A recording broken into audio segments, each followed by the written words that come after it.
is not gangster. That's very not gangster. I came up, got my name up. So when they speak of who blinged up, I'm who they bring up. Come up dissing and you'll come up missing. I'm a cutthroat baller like O.J. Simpson. I came up, got my name up. So when they speak of who blinged up, I'm who they bring up. Come up dissing and you'll come Say that up again. missing. I couldn't hear you over the sound of me myself. I done came up, got my name up. So when they speak of who blinged up, I'm who they bring up. Come up dissing and you'll come up missing. I'm a cutthroat baller like O.J. Simpson. Little homie, listen, try and serve me. I put a 25 in your back like Barry Bonds jersey. On the streets, on the beach, y'all ain't able. Cause too I shit on rappers like major labels. What's with the ice grilling, homie? Change your face. This heat'll do more than tan you to change your race. Girls love metaphor, and I love them back. Addicted to getting head, chicks call me the brainiac. Battle rap with words, war like jihad. I write dope, flow crack, my notepad need rehab. Fuck y'all CDs, y'all can't see these or touch these. Rhyme so chronic, my songs give you the munchies.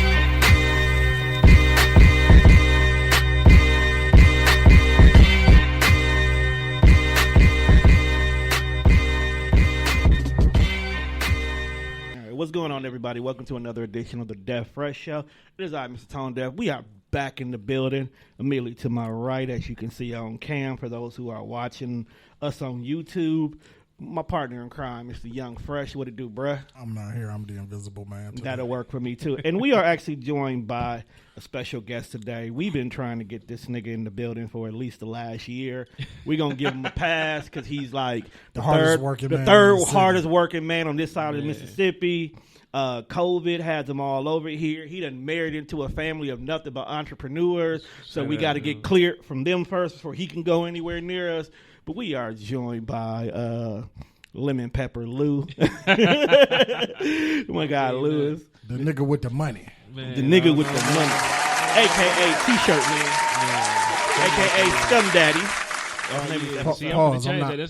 I'm not calling him Scum Daddy. He's a Scum Daddy is the shit. Father's Day, that might be the Father's Day tee. Nigga, can I get one? Yep. 3X, that's all I ask. Scum Daddy. Scum Daddy. Get what you do is for the body, you get the body of a dad, but he's holding the kid. That way you got the teddy bear head on the dad, but then you got like a small teddy bear head on the kid. Yup. There you go. Rudy, you hear? Don't tell that nigga shit. Rudolph Alexander Strongington III. Get on it, bruh. Strongington. I don't know why that nigga, I keep making his name. It gets longer. The most shit he do, I add more on to it. Like, you know, he a background dancer in movies now, so pretty soon when he can start getting lines, that's a right. We ain't never gonna see him again. It's pretty accurate. Like Rudy gonna end up being in like some high school show from Canada or some shit like that. Yep. We're gonna never see him again. Never gonna see him again. He gonna be that black superhero. I anticipate on the day that I never get to see my friends again because they all went off and made something of their life. Right.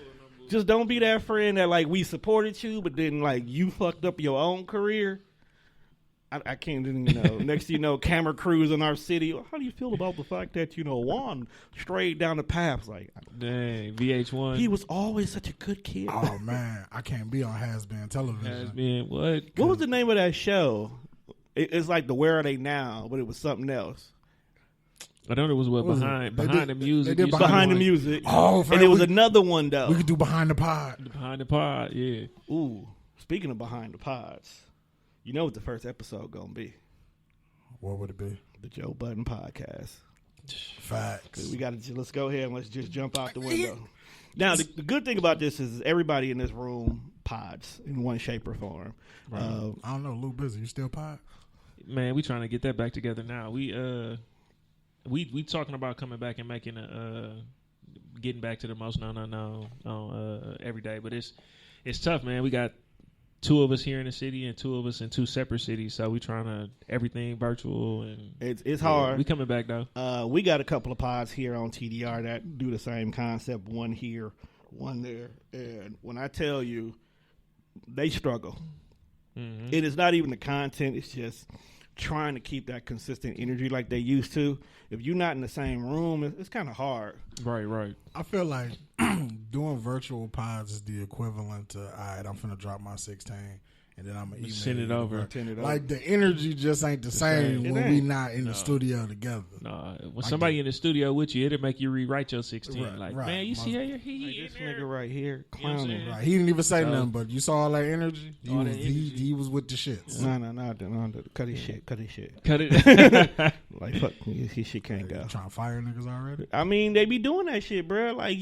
Like for an example, like you go into the studio, but then your boy, who you know he kind of rap, you like, hey, go ahead and spit some bars, and his bars be harder than yours. You don't want to put that nigga. I've definitely like listened to a nigga verse and went in the corner and was like, nah, I'm good. Let me change some words. Right, I don't like how he said that. Right, it's just better. But catching getting in their box. I heard about the Joe stuff. I ain't really listened to it all. Like that's how crazy the last couple of days been for me. I heard about it. I mean, you couldn't help but to hear about it. Like between Portia and her, you know, fucking on somebody else's ex-man, which honestly, I don't see a problem with that. Y'all divorced, who gives a fuck? But the Joe Budden Women shit, give a fuck. Apparently they do. Yes. Yeah. But the ones who had the biggest issue, like, I don't think they know that we know that y'all kind of been like sneaky linking with other people's men too. Oh yeah, it's always the ones who be on bullshit. They're just like, I got a problem with that, but you do the same thing. But you know, we're not gonna talk about that. Not on this show. That's not our show. But we're gonna talk about this Joe Budden shit because it's personal for us. He fired his friends. It's not even about how he fired. It's not about he fired his friends, because sometimes business gets to a point where what's more important, us staying together and having these issues, or us salvaging the friendship. So like, if me and you got a problem and it's starting to spill on the show, we might have to split up from doing the show to save the friendship. And I was cool with. I think I was more like, I didn't like how he did it. And that's what I'm hearing. I think nobody did. I didn't hear the thing. I just heard a lot of like how he did it. And he really went on like. You ever listen to the Joe Budden podcast? Yeah. You more like, you know, sometimes Joe can, you know, run off and go on a tangent. Next thing you know, you've been listening for 30 minutes and this nigga been yelling, but it's been entertaining. So it was like an hour portion that, you know, he explained everything and, you know, what happened and where it was going. And then he fired niggas, like, on the pod. Like, as he's recording, hey, you two niggas are fired. You're not welcome back here. Or did you forget to include the fact that they were not there at the time he did the fight? fight? They weren't even there. Yeah, so he sent niggas on vacation, came back and fired them. It's kind of like saying Juan is sitting here at the table by himself. He had Tommy come in. Tommy hits the record button, go mind his business. Juan sits here and do a whole show as if I'm here, talking to me as I'm here, but in the process telling me I'm not worth what I should be worth and firing me at the same time. So it's not it. The biggest issue was the two cats who you have the biggest issues with, that you had to fire them, are not even here to represent themselves in that moment. And it's all because of the value that you felt when it comes to who brings what to the table in this podcasting game. Now, even though this is not the reason why we want you to join us, we want you to join us because you're the hardest working man we know. It just happened that this topic hit right here, and you being a podcaster, even though you on vacation right now, because shit, Lord knows we need one, you understand how important it is that your peoples and everybody has their voice when y'all making decisions. Because it's like what, 4 of y'all, right? Yep. So definitely y'all not going to be on the same page no matter what for everything. No. You can't be. Not when you got more than 3 people. Hell, shit, 2 people can't be on the same page. Yeah. You know what I'm saying? 'Cause me and this nigga argue all the time. It just be us two. But the fact of the matter is, we all know that podcasting doesn't necessarily make money if you don't grind to make that money. Right. Like if you don't, now don't get me wrong, podcasting now has put a lot of pieces in place where we all can get paid. Apple just recently flipped their whole service where now you can monetize directly from Apple. You can take what people are using Patreon for, and that's immediately now in your Apple podcast setup. So you can have your basic episodes that you want to have free, then you can lock your bonus episodes behind a paywall. Now they're getting ready to release an Apple video service, which now, just like YouTube, we can record our podcast videos straight to the Apple video, and now we can lock that behind the paywall. Oh, so Apple trying to cut out all the middle. They're trying to cut out all the extra shit. You know, trying to cut everybody out. But the fact of the matter is, we can make money here. Right. Luckily, we got people like Lou who can make shirts damn near on demand. Right. And then that's how we mostly been getting our money lately. Yeah, the merch is a big thing. But we had the same kind of, I think, discussions and everything like that, especially with it being 4. And at one time, it was 5 of us. Right. It was like for them, like we wanted to do it. It was fun, but for me, like I gotta be able to justify time. Like for me, time really the only currency. Right. And so if I'm not like working, I'm trying to spend as much time as I can with my family. Right. So if I'm taking time away to do that, this got to yield some type of benefit for me, you know. So when they be like, "Oh no, it's just cool, we just kicking it," and for me, I wanted to see progress and stuff and be like, "Hey, all right, cool, this is making this, or we making some strides to do this," and I think we all kind of felt the same way. But like what you was talking about before, where you might have to just kind of slow down on it to make sure that the friendship is there. That was what was most important to us, right. I think. And when we took our break and we slowed up, it was because, you know, we got a group message that was us, and that turned into a pod. But then the group message started not even being, you know what I'm saying? And nothing in the group message no more. Right. And I'm like, nah, let's slow down. We take a step back from that. Now our group message back doing what it do, and we can have conversations about bringing it back. Because I know them group messages can easily turn to a topic quick as fuck. Oh, that's what it is. We remember, you know, that's how it is. It's probably the same way. Save it for the show. Save it for the show. I hate when he does that. Man, what? He hate when I do it because he be in the middle of a thought. And I be like, dog, the thought is dope. Like, bro, what you saying is dope, and I know you well enough that you not finna give the same energy, hell, even the same answer when we get on air. So like, bro, save it for the show. But like, if I'm in the middle of the thought, you gotta let me get it out because I'm here now. I've already started talking. See, and it's tough though because I understand like both sides of it. Right. I'm in the middle of something one time, and I'm like, no, I gotta get, and that's how I am just as a person. Like, I want to let me get this off first. Right. But like you said, if that energy, or you know, when you do that before the show, you give a person that part, he might change your mind. Right. In the moment, like. That's good content. Right, and that's what I get on them about. Like, Juan is the spontaneous, I'm the organized. So if we gonna do a show, I might have like 7 or 8 topics laid out. I might have a couple of stories, and I'll weave it in our conversation. I can't tell Juan shit ahead of schedule because I'm not gonna get the Juan that we all love. Like, we had this conversation in the car. While we come in here, we talking about it. Juan was giving me some dope ass shit, which I know for a fact he's not gonna give it the same way. I didn't get in depth though. You didn't get in depth, but you get it. Now the thing about it is with the whole situation, me and Juan are co-owners of this network. Like, the wall behind us, minus what one show, we're 100% responsible for. Right. So technically, we are Joe Budden in regards to that. So I get his point of view, but you are a show with 4 people, right? Mm-hmm. And this is why I want to ask you this question. Once most known. Nigga, y'all need a new fucking name. Because y'all known now. Yeah, see, so, that's like, when they was like, most known unknowns, I was like, who is that? Listen, it was like, MK, I don't know, it might be scumbags, but it's just, I'll listen to a bunch of scumbags. Yeah, see. see how that works? You know, because it started from, we was just one of them, like y'all said, like my wife said, like, y'all not unknown anymore. Y'all not. It's like people know who y'all are. Right.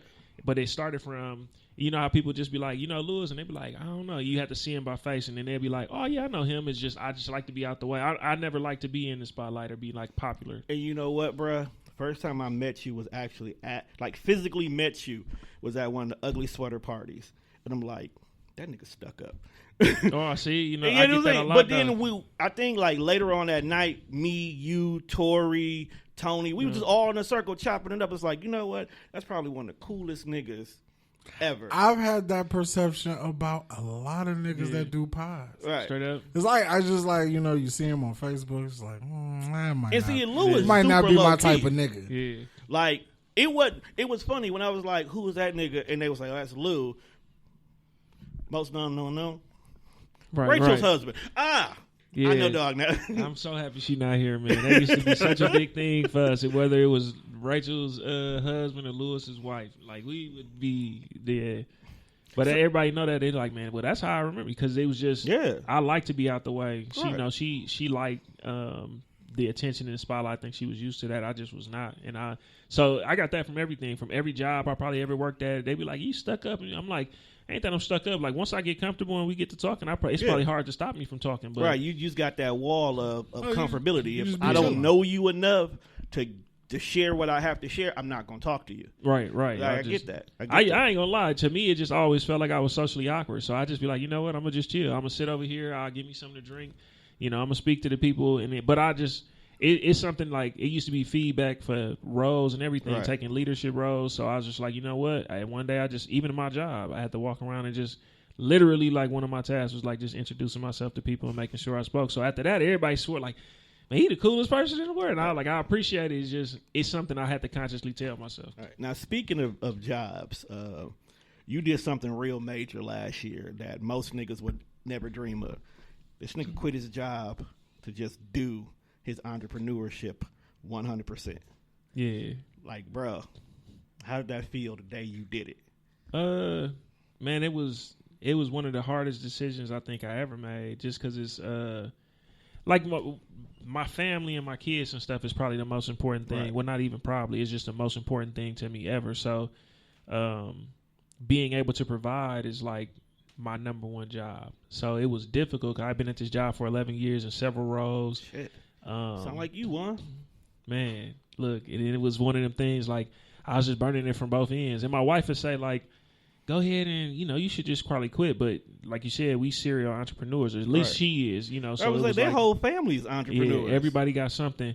So for me, it's like, she was afforded to be able to, she started business and kind of I always had a job. I had insurance, everything, so we can make it work. So I'm like, if I stop this, like, what's going to happen, And it just kept going and going. And I'm like, you know what? I told her, like, in the summer, by this time I'm taking my laptop.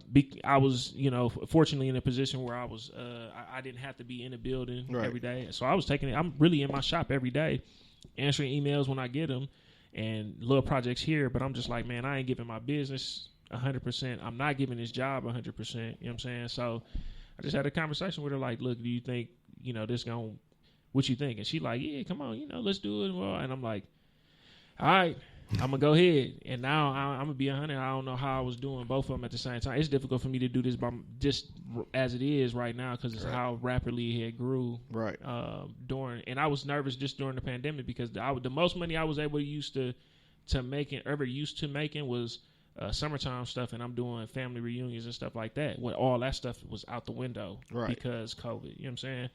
But it picked up for everything else. I think everybody started finding whatever they was passionate about, and what I'm saying, a lot of that transitioned into merchandise. Put it on the shirt. Yeah, put it on the shirt. Come on. Like, niggas found one word. COVID-19 definitely birthed a lot of businesses. Yeah, right on. I hope so. Everybody got them PPP loans. At least somebody got to do something positive with it. And legit businesses was tough to even get them, though. Right. It was tough for them, or they had, like, the amount that they was trying to, I'm just like, man, because it was people asking me, and I was like, for the people who did it, I know people who did it who got, real deal businesses. I know people who was scamming and doing, my power to you. I didn't touch it, bro. Shout out to Baby Blue from Pretty Ricky. I seen this post too. That's wild. That nigga went like, fam, he went and bought a Ferrari. With his PPP? With his PPP loan. But he charged with it's like $24 million or something worth of PPP scams or whatever. Jail. But he posts like, when I get out of jail, I'm gonna be ripped and like Gucci, and then probably what he say, something like the hottest rapper, like something. He would never be the hottest rapper. I want to hear your story. I mean, you never know, bro. Folks is quick to buy the rights to a lot of dumb shit, bro. What? Look, somebody is booking these badass Amazon Prime movies. Okay, these storylines are coming from somewhere. You might not get the $1 billion deal that you might want. You might get a couple of thousand. Somebody keeps hiring Biggie Smalls.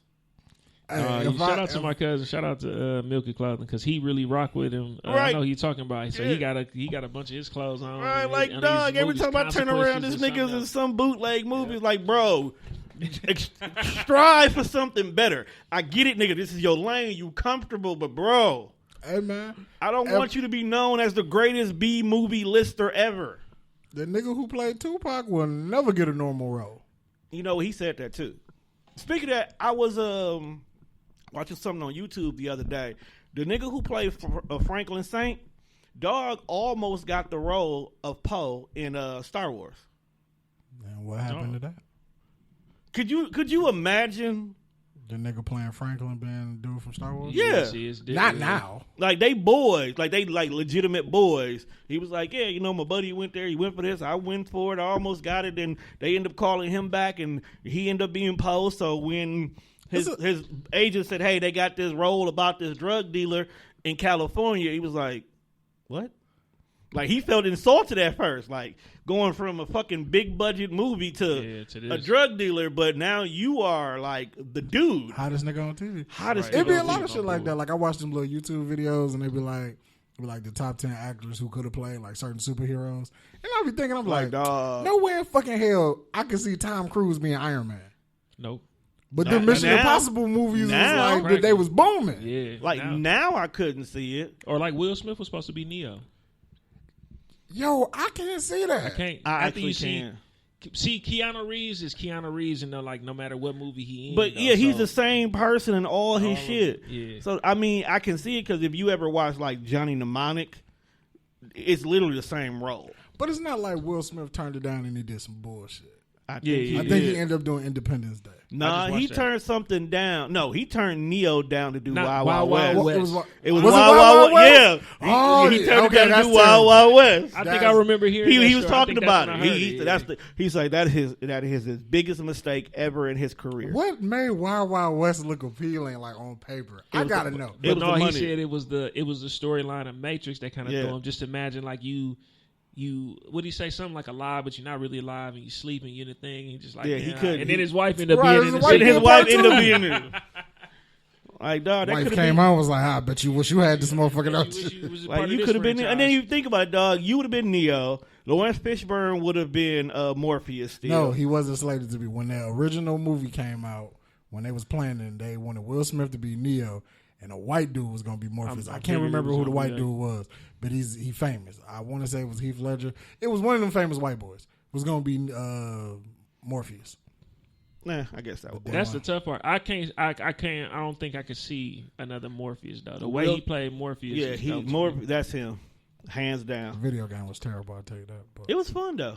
You had fun with that? Hell yeah, I had fun with that. I had it on the PlayStation. Bro, you got to remember, dog, wasn't too many good choices back then. That's like once you break outside the big three, bro, you ain't got too many choices out there, dog. Grand Theft Auto wasn't what it is now. You said what? Do you have time to play video games? I do this not. Nigga ain't got time to play anything. And the tough part is like that's one of them things. Like, all right, cool. Like my son would be like, "You want to play 2K?" Like the only thing I can beat him at now is Madden because he just like I played Madden so much. Right. It's ingrained in you. Yeah, it's ingrained. So I can still, but I think he's getting better at that. 2K, it went from overnight. Like me dubbing him and telling him like this means you pay double, blah blah blah. To like I think he dubbing me before halftime. Like it's bad. Oh, so he in your ass? Yeah, he on my ass badly about this shit. But he ain't busting your ass with like a bench nigga, is he? No. He going crazy. He picking a good team. But I talk crazy to him. I was like, because once he didn't learn how to tune you out. That's what it is. That and then like Mortal Kombat. I remember playing Mortal Kombat. Like him and my brothers, they a little bit older now, but.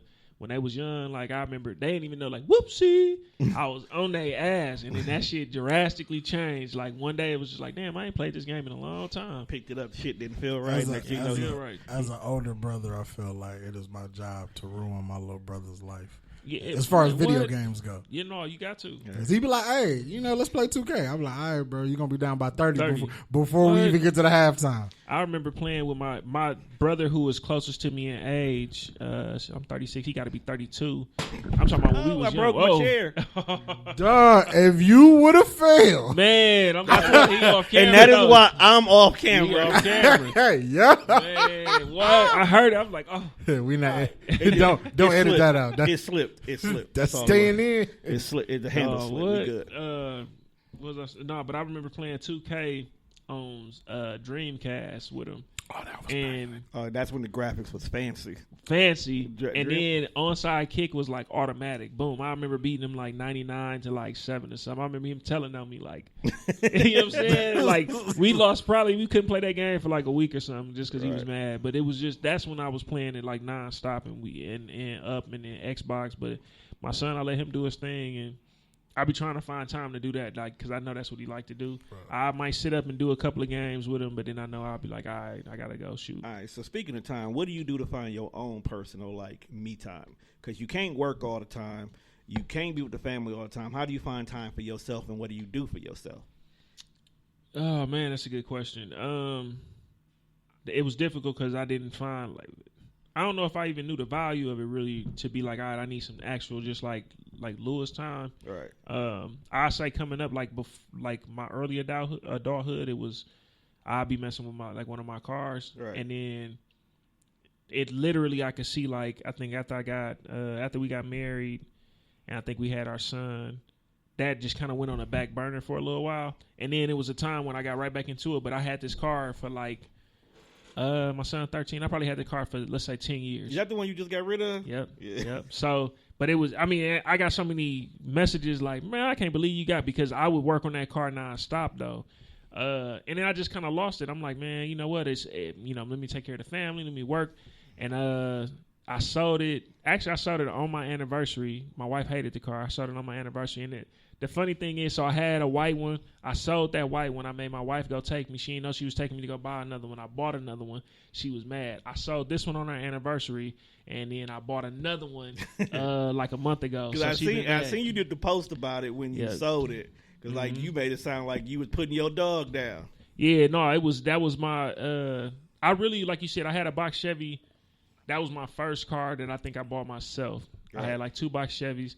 So I be feeling old telling my son these stories like, man, you don't know, I used to have a box Chevy. I had to clean his car in the projects, and then I bought my first Cadillac, and my dad loved Cadillacs. Like that's why my dad is too. You know what I'm saying? So it was one of them things like when I bought my first one, I didn't tell him. I just pulled up, and he was super geeked about it. His Cadillac, we just back to back, and it was like, man, I did everything I wanted to do to this car. You know what I'm saying? The motor was different. Everything, rims. When we talked about music, like I did 612s, like early. So now then it just this year after like COVID, I ain't gonna lie, this is the first time that I really was like with the talk about like mental health and stuff. Like, man, you need to do something, right? And you take care of everybody. And I think my big homie was telling me that, my guy Q, my barber, he was just like, man, you take care of everybody. You make sure everybody's straight. Do something for you. So I ain't gonna lie, I went back and forth about even buying this other car for a while. You know what I'm saying? And I bought it. So now, like today, I washed it. I took it out the garage, washed it, put it back in the garage, and came here. And I ain't going nowhere in that car right now. Nothing. That car gonna have like 12 miles. That's on it. You know what I'm saying? But that's kind of the stuff that I do for you, just for me, right? Just for me. And then I love being able to do certain stuff like with my kids, or even what I'm saying, with my wife too. But if it's just gonna be just me, I sit in the garage all day long, and then I'll just be messing with stuff. I think that's a dad thing in general. Like, the garage is a safe place. Yeah. It's the sanctity. Yeah, it's like family. Like, the wives don't never go in the garage. They always send you anyway. So you start putting your life out there. And that's literally where you spend all the time. So whether you work on the car, you out there fucking around with whatever toys you into. Yep. Like, my stepdad, when we had the garage, he would be out there just cleaning his paintball equipment. Man played paintball maybe like twice a year, but he always out there in the garage doing something with his gun because that was his me time. Yeah. He would do that, and then he would come in the house and deal with my mom. Me, I just moved to the south side. That's how I deal with my mom. Oh, so I left. I just the entire side. I just moved on this side. That way, that drive from the south to the north, that's my period of getting prepared. That I'm going to deal with my mom for a while. It's what you call it too. It was I think a lot of the stuff you can kind of tell. For me, now that I look at it, I'm like, man, I'm looking at like my garage and how it was just like crammed with all kind of stuff. So like all the stuff ready to get cleaned out because one whole side of my garage I wasn't able to use. There's been stuff in there since I bought this one from my in-laws. And I'm like, no, like, you know what I'm saying? Now it's starting to change. We got our dirt bikes in there now because my son wanted to ride and stuff. So now that's in there and just stuff that we can kind of work on and do our thing in. And it was like, it's I like to be able to, like I said, spend time with them and do some stuff. Like I think we're gonna start doing our model cars out there too. So it's I don't want episode 245 to be the episode you die on, bruh. Yeah, no. I should have died on that episode of Hushly Awkward a long time ago.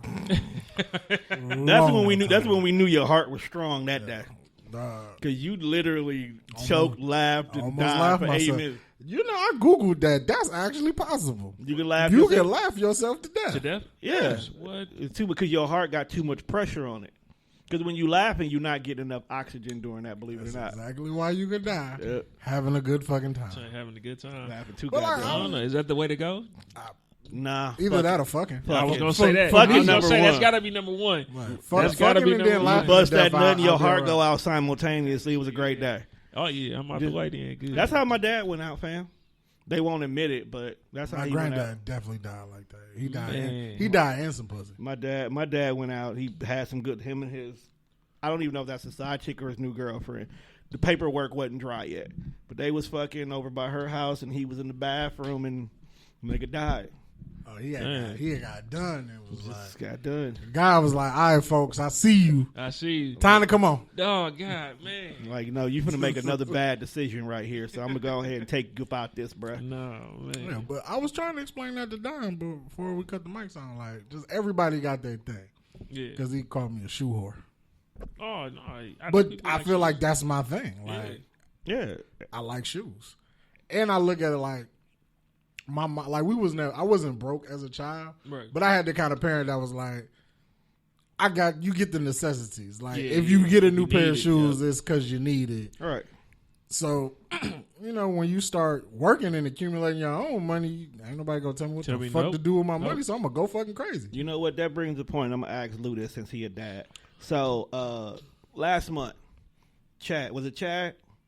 What we talking about? Chad Johnson there was a post about Chad Johnson Oh, yeah, that's where right. his daughter asked him to buy a pair of Yeezys. And he was like, I'm not going to buy you a pair of Yeezys. If you want these Yeezys, Go to work. go get a job. The internet went ham on him because they said, nigga, you got all this money. Why are you making her go get a job? How do you feel about that particular situation since you got kids yourself? Yeah, no, we'll be on the same type of time. Like, it'll probably be people who will say the same thing about my son and me. So, as far as the sneaker stuff go, like early, it's the same kind of situation. We wasn't broke, Right. but my pop's like, man, look, like I just ain't this, gonna be out I here ain't buying these buying sneakers you all these, you know what I'm saying? because you want them. So I Especially if tell you you, at the age where you still growing. But Nah. what?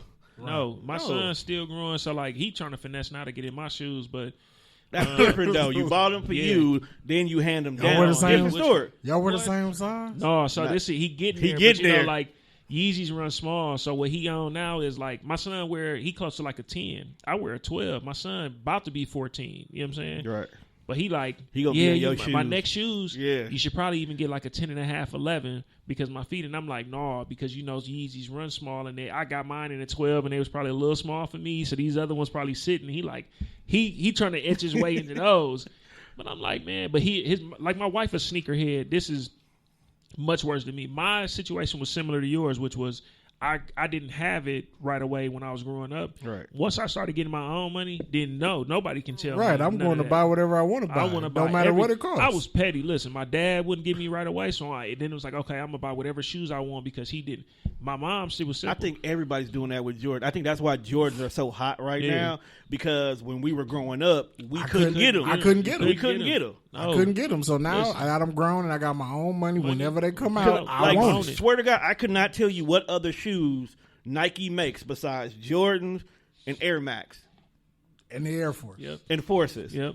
So, but him like he really into shoes tough. So it's difficult because I remember at a point when I just said like, maybe I'm spending too much on shoes, and then I'm like, man, you know what? Matter of fact, until I met my wife, I never wore Adidas at all. I only wore Jordans and Nikes because I got to that place like, nobody gonna tell me what I can Right. buy now. I got my own money. Well, I start seeing like, man, I can get these ZXZs for like 80 and do whatever I want to do in these, and they got all kind of colors. So, but it's difficult to tell a kid like, look, you can get these shoes and dress these up and you'd be cool. He just like, no, this is what I see. So I said, okay, you know what? you want them. The way my father-in-law was with my wife was, I'm going to give you the money. For her, it was, I'm going to give you the money that it is to get K-Swiss. Whatever you want to get other side of that, you got to get it yourself. So she went and got a job. That's actually smart. Yep. My son, nope. Last year I showed him how, look, you can cut the grass and get I had him and his cousin riding around cutting grass, but he was getting his shoes here and there. He had to save his money, but he wanted dirt bikes. I bought a dirt bike and he wanted a bike. And I said, I'll tell you what, I go half on it with you. But you got to give me the other half. I need to see that you want to work. Right. He came back to me so fast. I'm like, what is you doing? Like, is you really cutting grass or what is y'all doing? But he did it. You know, so now when you want something, when you want it, you go get your it. hustle so is now, real. This year, I've been on him like, hey, call whoever you need to call. I bought him a riding lawnmower. I'm like, this going to help you get done faster. He already cut my rental properties. But I'm talking about people hitting him already. Hey, come on. So it was tough because on the weekend, I'm like, I don't want to use my whole weekend up. But I know he hustling. Okay, cool. Buy me lunch, and then I'll take you around. You go, and then whatever you want to. But he a good kid. He bought my mother-in-law, and my mother Mother's Day gifts with this first last week. You know what he did? We did like 4-5 yards. He made $100 and some change. He went and bought them whatever he wanted. And he kept his little money, and if he wanted, he want to save it because now. You know, he feeling like he a little too big for the little mini bikes. He want to ride a big dirt bike. You know what I'm saying? So, and I think that's all Chad was really trying to. We all know teach his kid because I feel like when your parents buy you something, you don't value it as much. Not at all. So you gonna run through them shit. You gonna fuck them up. It's like, well, mom's gonna look out. Pop's gonna buy me some more.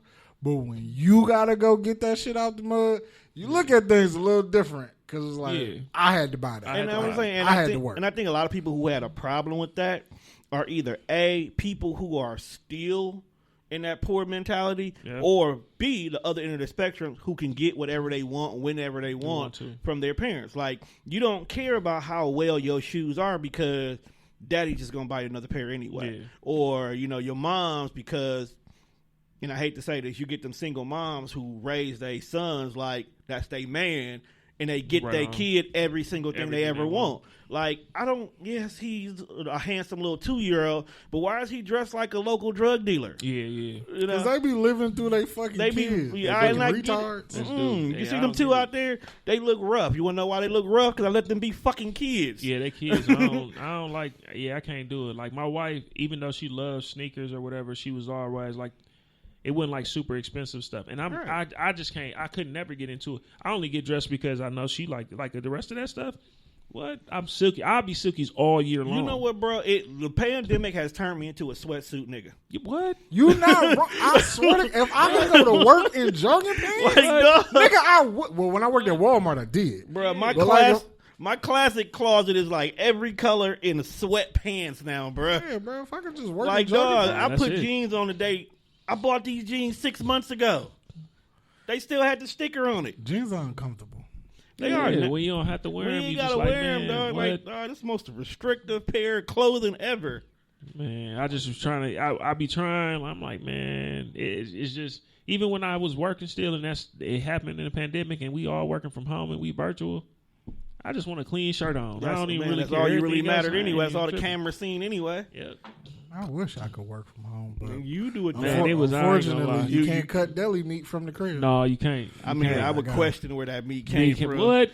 Like, nigga, you cut all at the crib and you pull up at noon with like 3 stacks of meat. I don't trust you, bro. No. So you don't want the homegrown meat? Pause. Big pause. Ain't that a whole section on Pornhub? Probably. Freaky ass people, right? No, Pornhub's so freaky. Speaking of, like, before this nigga go down this rabbit hole, let me catch this nigga real quick. Because I was almost there. Yeah, you were there. What made you actually get into the T-shirt game out of all things, though, bro? Because, like, let's be honest, everybody sells T-shirts. Right. So what made you get into it? My wife and I, we actually just talking, I think, while I was at work one day or whatever. So we really almost like polar opposites, like with a lot of stuff. But as far as T-shirt stuff goes, she wanted something like kind of more flamboyant and stuff. I'm just like a real easy. I like words. I just like something simple. But we just kind of talked about it back in the time. I think it's like 2012. We just like, let's start a t-shirt line. And I'm like, all right, cool. You know, we get to bouncing names around. We end up settling with Fame. I remember that. Yeah. Which at the time was like, fuck all my enemies. And then I'm like, this ain't gonna transition well for everybody. So then it was, I don't even think it was forgive all my enemies or something close to that too. But it was just that. And this is I think my thought process for anything was like, once I started paying for that and figuring out how it worked, I just want to cut the middleman out of everything. Big facts. You know what I'm saying? So that's exactly how it started. Was I sold like 3 or 4 hoodies and some shirts. And one day I went to work and somebody said, oh, that's your brand? I didn't know you screen printed. I'm like, I didn't know what screen printing was. Right. I'm like, what is that? I Googled it. I think while I'm at work that day, I Googled it. And then I ended up just looking up on like Craigslist something.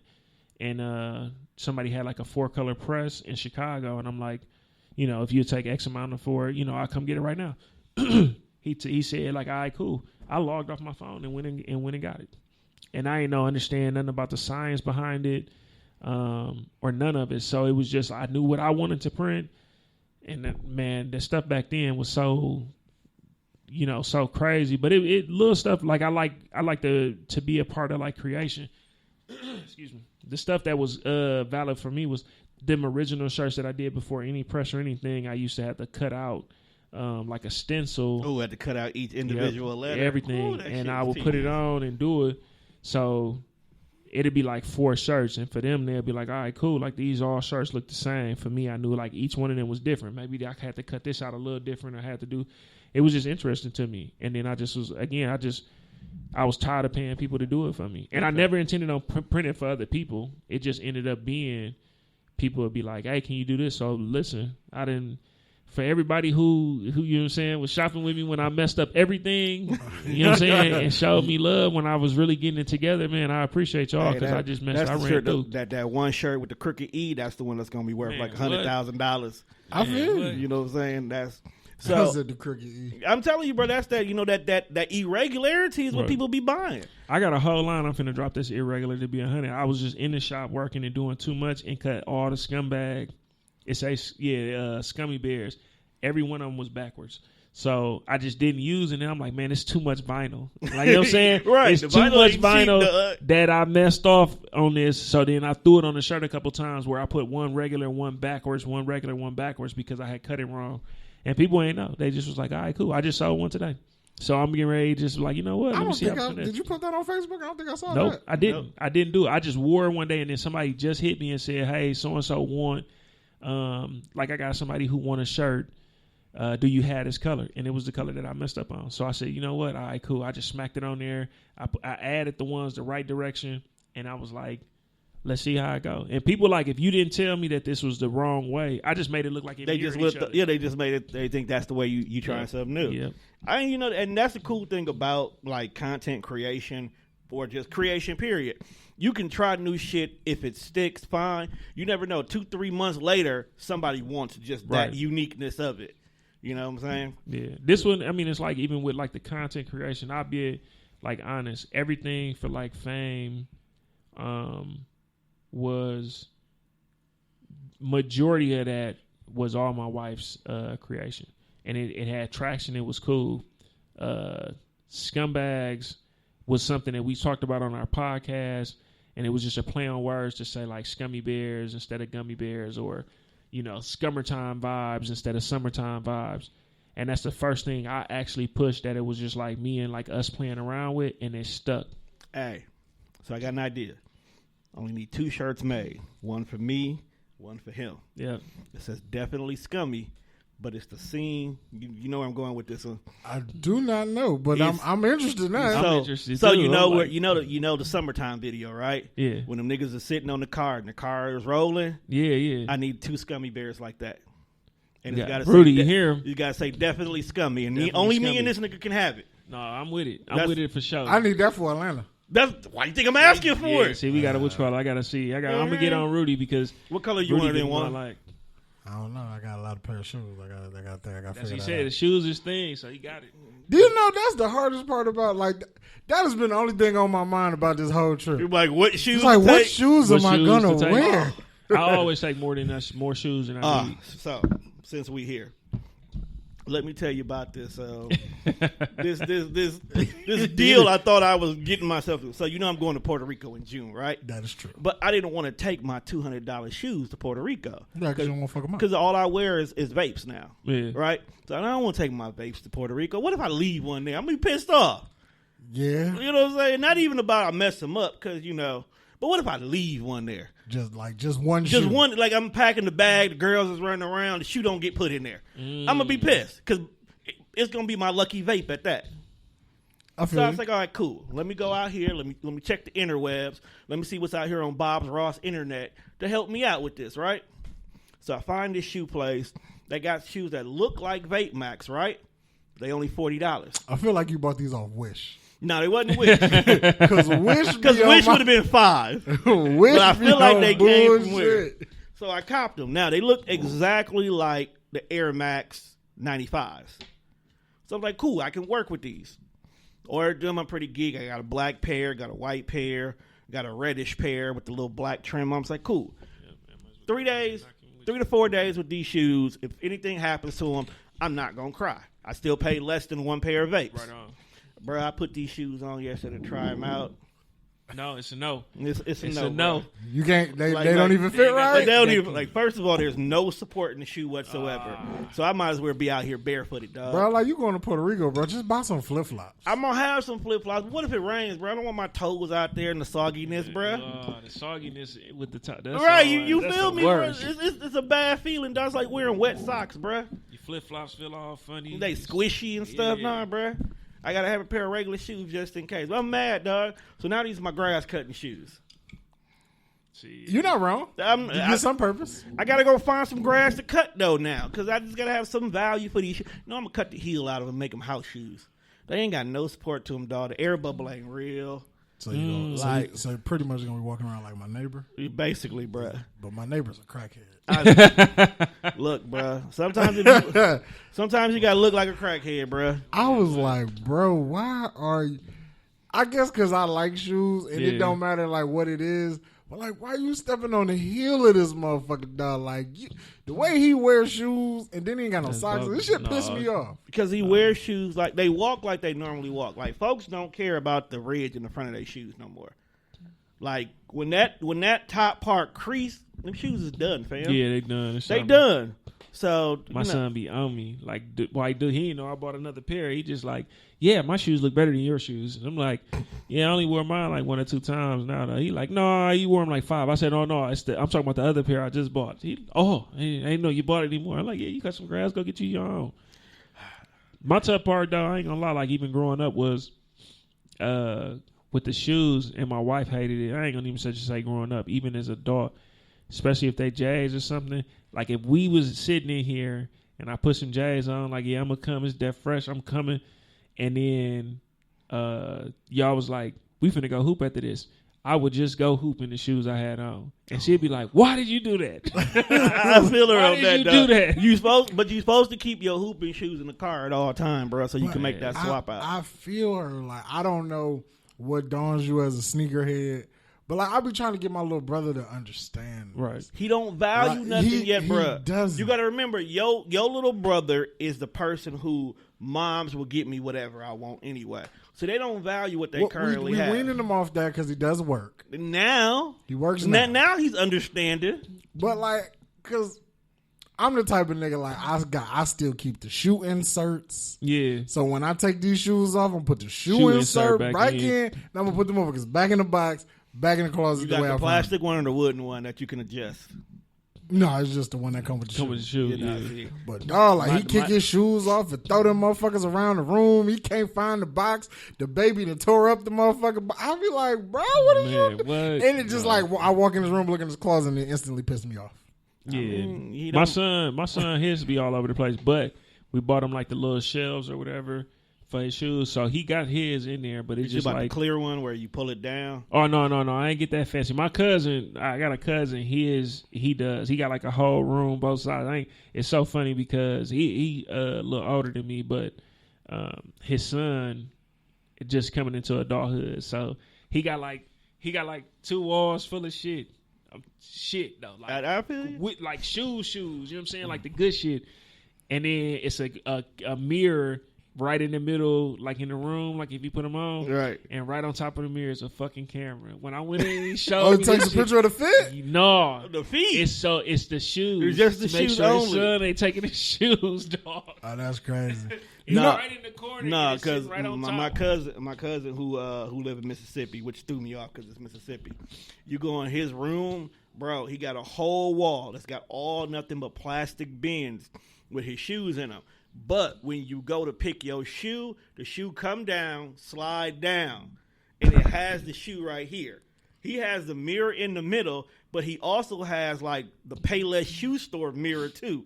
So when he sits down, there's a mirror that looks right down at his That's shoe. so cold, dog. That you can see the shoes I'm he's putting up. I'm not that sneakerhead. That's only, you. That and sounds like the something only you need. thing. No, what I want is like I don't know if you ever seen this on the internet, but like it's a shoe box. I love but it. it's like it's the shoe closet trunk, but it's shaped like a Nike box Nike or a box. Jordan box. That's all I want. Dog. That's all I I want want. to build one for my wife, and I'm like, this is gonna be a project I start and probably don't finish. Like, I already knew. She once she know you making it, you gonna finish that. Man, what? No, I just You want to gonna buy finish one. that. I'm not gonna build it. Yeah, I just said I'll just. Let buy me it. know how I much it just have costs to and where buy I it. can get one and who's shipping. As long as it ain't FedEx, fuck them. Dog, why you? I got somebody who worked for FedEx what's your and beef? still fuck them. What's your beef Okay, with FedEx? so everybody know what's today's day. Today It's is the 13th. 13th. So last weekend is Mother's Day. right. So it was a pair of University Blue 4s that came out like the last week of April. Yes, I'm starting So- to see people with them now. I'm kind of upset. So I kind of my mom is like she got more sneakers than anybody in the fucking house. Like when I say we up at 9, like 8:30 in the morning on Saturday if some J's coming out, oh yeah, every phone in the house got to get the sneakers out. So I'm like, so I happened to get them, and she was like, well, how much I owe you because it came out of my account. I was like, no, we just gonna call it even because it's Mother's Day coming up, so this be your Mother's Day gift. So I timed it. I was supposed to get the shoes the Friday before Mother's Day. So I get a notification from FedEx because once you track the package, you can set up text message alerts. Yep. So FedEx texts me like, your package has been delivered. Then I get an email from Nike saying that my package is delivered. Now, it's the 21st fucking century. They have Ring doorbells. So I look from between 9:30 a.m. to when I get this email about my shoes, I ain't seen a FedEx truck on my block. Yeah. Ain't nobody came to my house but the mail lady. Now, And he lives shout on out one to the way. mail lady because she fine. She fine as shit too. He live on a one way, so the truck can only come from one Right, you direction. can only come direction. one way in, one way out. So I'm like, dog, these motherfuckers stole my shoes. Damn. And they gotta know what time it is. You Right. know, it's some hip little truck drivers probably. Yeah, but it's crazy though, because then the Flints that just came out, they delivered them to my house, no problem, the next day. So at first I was like, well, maybe FedEx just sending phantom texts, because I get them shits from Amazon, like they be like, your package is delivered, Yep. and then it'll come the next day because it wasn't on time. Yeah. But I'm like, okay, so I got my next shoes the next day, no problem. Like, dog, niggas done stole my shit. Are you But- sure it's the FedEx people Yeah. and not one of your crackhead neighbors? No, he said he The- didn't see the- nothing. I didn't see the truck. Nothing came. But I also hate the way Nike packages their stuff. So like if anybody order from Nike, like it's a brown box, but Yeah. the packaging tape that closes the box, tape it is says Nike. Nike. Right. It's So a giveaway. if I look at the box, whether it's shoes, a hoodie, jogger pants, it's an instant come up. If I'm hustling, Right. because I know whether it's No, shoes, exactly. it's Nike's in here, it's Nike And product. then Yeah, being you the gonna fact get of it. what day it was. Right. So I was Yeah. like, Shoes For them, they work. probably don't even care. They just see it on there. But yeah, if they was really cold and being on some like, oh man, these just dropped. These might be them. That's probably- sick. They took That's a They chance. probably- They yeah. just took a chance. I just didn't, man. Look, I ain't gonna like them because when I used to work out in Waukesha, FedEx would come to they come out there. They come to my job, but anytime I sent them something, my shirts used to come out there, and it'd say Vasquez Printing Company, and they'd be like, "We didn't know which building it was." I'm fam, this the address right here. Like, it's this is my, you know what I'm saying? I So I had have to that take issue. that off. I have that issue here with Sherman Phoenix because TDR is not officially on anything. Yeah. My shit be all in the building. Like it took my homegirl at Control C to actually label all the mailboxes and put mines below So Greedy in order for them to finally give me my shit. At that point in time, I moved everything to my address on the south side. Yeah, I feel yeah, safer over there I'm anyway. just finna start shipping shit to the FedEx store. Oh yeah, and you that's tell what them that's to what I send do it with there. UPS. Like, just go to the store and it's one on Blue I ain't Mile. gonna lie, I like my UPS driver. She knows. She be like, "You want me to wait till you pull your truck around, or you want to?" I'm like, "Oh no, I'm good right my here." My UPS driver always look like they pissed that they be here because they deliver all the old folks. They shit all the time, so they don't even fucking want to be here. So when I get my box, he's like, "Here, nigga." Hey, I fucks with niggas in the brown suit. The UPS niggas be on time, bro. What? Take my shit to the store. I like UPS to be able to track your package real time. So I'm watching this. Nah, UPS I hate online. that shit. I'm like, okay, cool. He 3 blocks away. But then I look again, he didn't went past and went somewhere else. So then one day he just at the end of the cul-de-sac for a minute. Down. But then then I look again and it said he changed. He really did. You know what I'm saying? He just updating his shit so he can look like he working. I had to pull up down there like, bro, you good? Like, you know what I'm saying? And he's like, oh, brother, I was stopping here. I don't care what you doing when you stop there, bro. Well, just give me my shit. Just give me mine. I'm right here on the corner, bro. I need that. So why the bear though? Like, where the bear come from? So when we said, like, when I started doing, instead of like, I'm like scummy bears instead of gummy bears, we was just, I think it was just in a pod one day, to be 100. Like, we was in a pod talking, and I'm like, man, y'all scumbags, and they calling me a scumbag, and then I'm like, yeah, we got the scummy bears coming and there's something else, and then I just had an idea. I'm like, you know what, maybe even if they just killing. So the original picture that Rudy did for me was this bear killing gummy bears. So it's a bunch of gummy bears, just all heads chopped off and all that stuff. So I put that out at first. I need that. Yeah. And it some people, oh man, that's cold, that's cool. Like, even my people, so I was the one paying for the stuff to get done, but even my people was like, my pod was like, that's dope. And then I ain't gonna let I think the most traction it got was September. I saw my Cadillac. We was going to Chicago. I'm taking my wife out for my anniversary, and I had a fit on. I just put together, you know what I'm saying, just this and something on the pants, and everybody got to ask me about it. So I just was like, all right, cool, I'm gonna do it. But it was just cool to have I think a little bit different of a bear, just because, you know, people will make jokes or whatever and be like, oh, you know, the mascot of Milwaukee clothing lines is bears or teddy bears and all that other stuff, and I'm like, I ain't want mine to be just no regular bear. Mine got to be killing. You know how you say, like, man, my shit got to kill, or my stuff got to kill this. So I just was like, you know what, if mine gonna be a bear, I need it to be a killer. Like, my bear got to be killing stuff, and then it just, you know, it worked out this way. That's why the paid in full bear is my favorite bear. Man, man. That was one of my favorite things. Stephanie and Dooch have cornered the market on simplicity. Matter of fact, how did you end up being Priority's main distributor, bro? Man, shout out to Steph, man. Cause that's really how you really truly blew the fuck up. Yeah, it was. I had been printing, you know, doing stuff here and there. I had just moved into a little shop that I was in, but me and Stephanie, like, super cool. She know my people. So for her birthday, she came, and because we cool, it was always like, it's just like one of them things. She might come the day of or the night of and be like, hey, I need this. So she just said, hey, for my birthday, I had been doing her Real Talk shirts or whatever, and she said, for my I want to say it was her 31st birthday. She just said, for my 31st birthday, what I'm going to do is, or my 32nd, I'm just going to have something that says, make your, basically, priority. It was just simple. Again, I like simple. Right. She came in with 30. She gonna hate me because I think she's 30. I think she's 33 now. So 32 shirts, and she said, I'm gonna do these 32 shirts for people, and it's gonna stand for basically, you know, this year I'm making myself a priority. Y'all make yourself a priority, and then I'm not gonna sell it no more. And I was like doing it, and I said, I like simple stuff, and I think this might be cool. You might have to maybe do more than these. You know what I'm saying? Just see what people gonna do. So I didn't order none of this stuff to start off with. She just went to Walmart and bought all the whatever she could buy. Right. And from the day that we did this sort of right before her birthday, I want to say until, so her birthday, she gonna be mad too. So it's either September or like October, some stuff like that. Like maybe October. We forgive you for not remembering. Right, because we be forgetting each other's I don't know if birthdays. y'all ain't been around to see me and Stephanie interact sometime like this, like a little sister. So we back and forth argue. I seen you on one of her earlier shows when it was like it was like dating Stephanie or some shit like that. Yeah. And I told her. You was one of the people. It was like, hey, fam, you too much for people. That's What? why. Man, I call her Shaq Crosley because she really. I didn't hoop with her for show. She hooped like a guy. But how would you feel if she dunked on you, dog? I'd be mad. I wouldn't be surprised. I'd just be like, I don't believe. No, she really.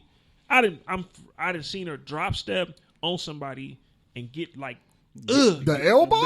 What? No, she's not. She is not no point guard. She get big on you, not a fam. point guard. She is down there rebounding. She get big with you, fam. Like you just like chivalry ain't dead. I'm gonna give you.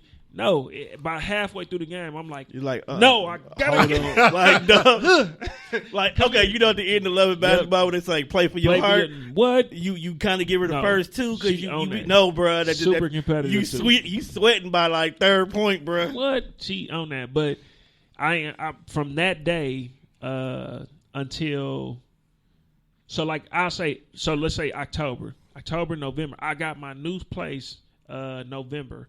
I was not able to move into my new place until like almost February because I was still printing for her. Right. And then February came. I moved in.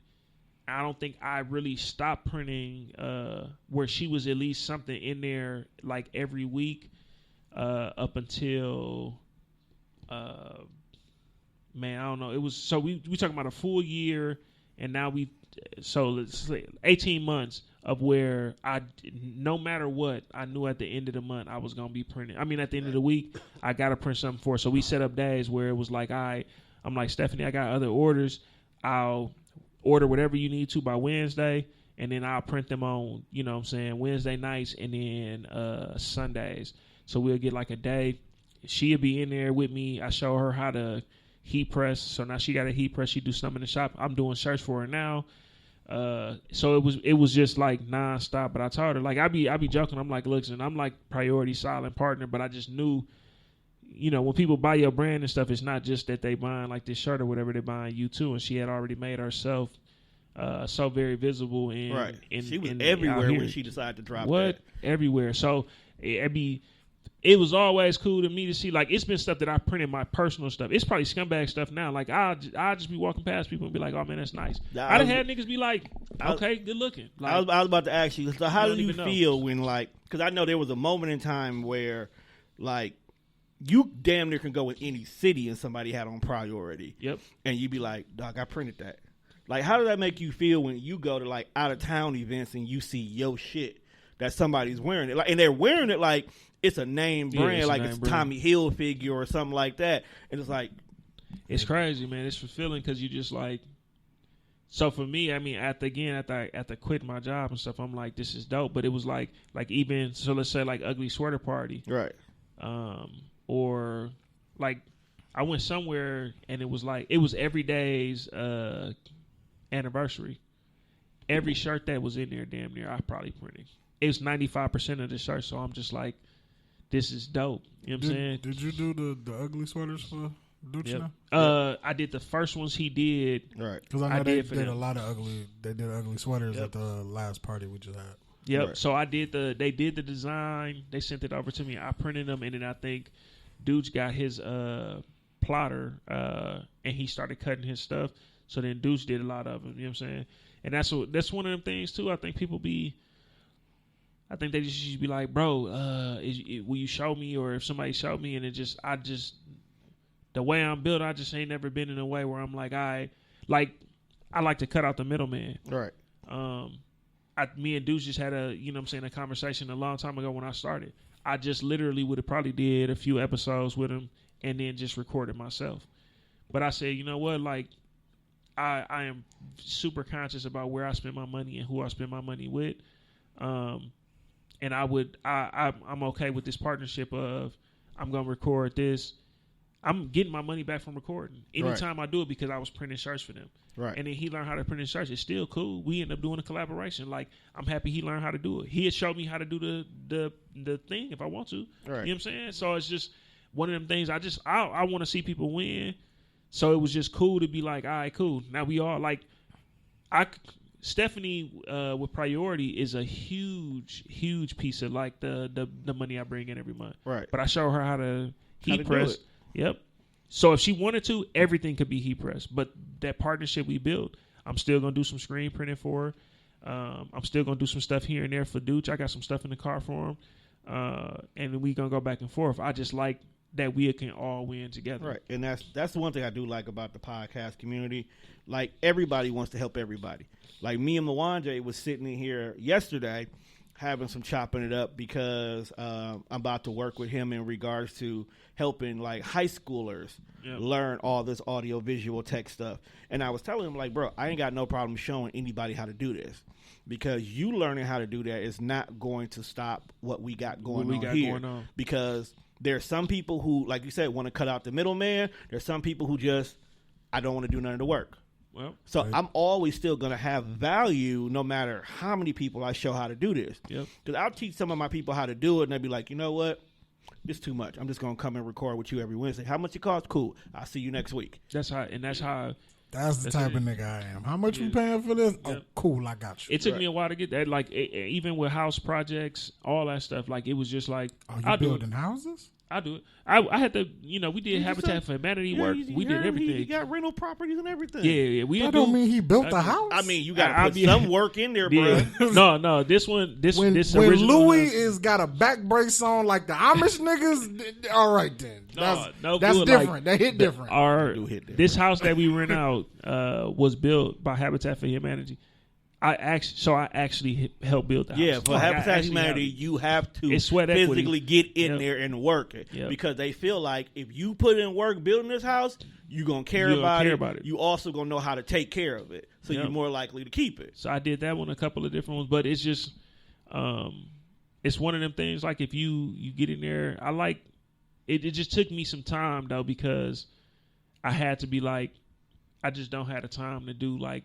Right. All that stuff. It wouldn't be fair to the other stuff I got going on. It ain't gonna be fair to my family. So some of the stuff, like I built, like, I ain't gonna say built no more. Like, we had built a couple closets in the house, but like there was this room in our basement that used to be my wife's room, and for Mother's Day I turned that into a closet. But like, doing that floor, I'm like, no wonder I'll be paying people to do this. Like, I put the carpet down on that floor. Bro, my knee hurt. Like before we started, I was talking about how I had to help my folks move from their old place to their new place, and I don't know why they just would not accept the money for me to pay somebody to come do this, because that's too much. Now he wants me to go help him move his storage stuff, and I'm like, look, bruh, let me just go find 5 black crackheads on the north side who would take a case of beer and $20, and they'll help you, bruh. You know, I mean, some things just ain't meant for you to do. I move people for Popeyes. You have. Look, he said for Popeyes. No, he did. Popeyes him and Ken helped me move. I might get Popeyes. Was it from upstairs to downstairs? We helped dog move from upstairs to down. Bro, just give me, just feed me. No, as your friend, don't feed me. It's the other way around. They helped me move from downstairs to upstairs. Yeah, that couch was a bitch. Yeah, like, dog. Everything else was cool, but moving the couch, that couch, man. I just want to say, fuck it. We just gonna sit on the floor from now on. But I do. I do my son. I listen. You taking me all day long. I got to ride around with you on this trailer. I'm going to help you edge some stuff. I'm finna be anything you do that I don't like on this grass, just buy me lunch when we done. If you buy me lunch, I'll be straight. See, and I want to learn how to do all the church stuff, not because I want to get out here and compete with y'all, because first of all, I ain't gonna never be on your level, but I like like me and Juan, we like to do weird shit. Like, I would make this shirt just for me. I'm not trying to sell this shirt for anybody. We said something on the show one day. I thought it was funny. I want a fucking shirt. Listen, that's the only reason why how all of this starts. So it'll end up being like, I'll just do it for me, and then it don't. My thing be like, everybody from any other race would still just be like, all right, come on, let's show each other how to do this. It don't matter if you eat. It's not really us competing, because even if we was competing, it's just like anything else. That just it's going to drive quality up, and it's going to drive prices down. So we just going to be in there together making money. It's so, listen, I got plenty of stuff in my inbox right now, and if y'all listening to this, listen, I apologize to y'all. I'm going to answer, or I'm going to try to get to y'all. I got some interns coming. But yeah, you need help, right? What? Big facts. You need an assistant. I don't understand. No. You didn't hear. He's an intern, so that means he getting the young niggas who hungry. Even if you just making shirts, you need somebody to answer. I'm trying inboxes. to step away. It's my wife been trying to get us to do. I said, listen, if I could walk away, like if I knew that everything will be straight and I can get somebody to do this day-to-day stuff, it'll be cool. So like I ain't gonna lie, Rashad, that's the hardest thing to do, bro. Is on like the way he navigate now. He like, look, I'm gonna try to get you to do XYZ, which is cool. I'm not, I just don't have an ego to where I'll be like, no, can't nobody tell me nothing. So whatever he trying to give, I'm gonna soak up the game and then do whatever. So I know it's gonna grow. I want to get people in there, but I'm like, you know what? If I can get people who look like me, especially like some young kids to start off, I wish somebody would have told me this earlier on. You know what I'm saying? All the money that I spent early on going to do stuff like clubs and all this other stuff, it didn't take much to start my business. You know what I'm saying? And it just to like right now where I'm just like the stuff that I do now, like I remember working 40 plus hours to kind of like make ends meet. You know what I'm saying? And then now it's just like when I do feel like going, and I like you said, even what you do for yourself, like I'll be burning from both ends. I just knew I was like a workhorse. I go. But now I just like, listen, whatever I can get done in the day, I get done. Then the rest of the time I make sure I'm home to do whatever I can with my kids and be cool. You gotta learn to stay within your business hours. You got to, but listen, you'll kill yourself out here trying to do it. I don't mind whoever want to learn this stuff. They like will do it. So I'm gonna end up putting together a class. I just want to put the curriculum and stuff together in the right way. I do heat press. I do screen print. And then it's just I'm cool with just passing along. If I'm gonna help somebody eat, I'm cool. Sew? Huh? Can you sew? So I got a sewing machine to do that stuff, and I don't mind trying it. It's just I really gotta sit still, and that's the toughest part for me. The toughest thing for me to do is to ever sit still and just be like, all right, cool. But I got people on my team who do. And that's how you move. That'll be cracking. Just because you got the means to do it, don't mean you're supposed to be the person to do it. Maybe it's his job to get this sewing machine to hire somebody who needs a job who knows how to sew. And see, I told my wife's her cousin. She's went to school to do fashion and stuff, but she's an amazing seamstress. She like listen at work. When they need me people to sew on like the names and stuff, I do that. I'm wondering, should I do an embroidery machine for myself? I don't know if I want to invest that much. And I just told her, like, it was difficult for me. I play everything safe, especially when it came to like what I had to be able to provide. That's not a risk I'm willing to take. You know what I'm saying? So I'm just like, look, I made this jump. I told her like, this is what I made when I quit compared to what I was doing before. Go ahead, do it. So now she did it. Boom. Now she making shirts and embroidering her shirts, and that's taking off onto a lane its own. She was making prom dresses and all kind of stuff. She's still doing that. But now she got T-shirts and all this other stuff that she do.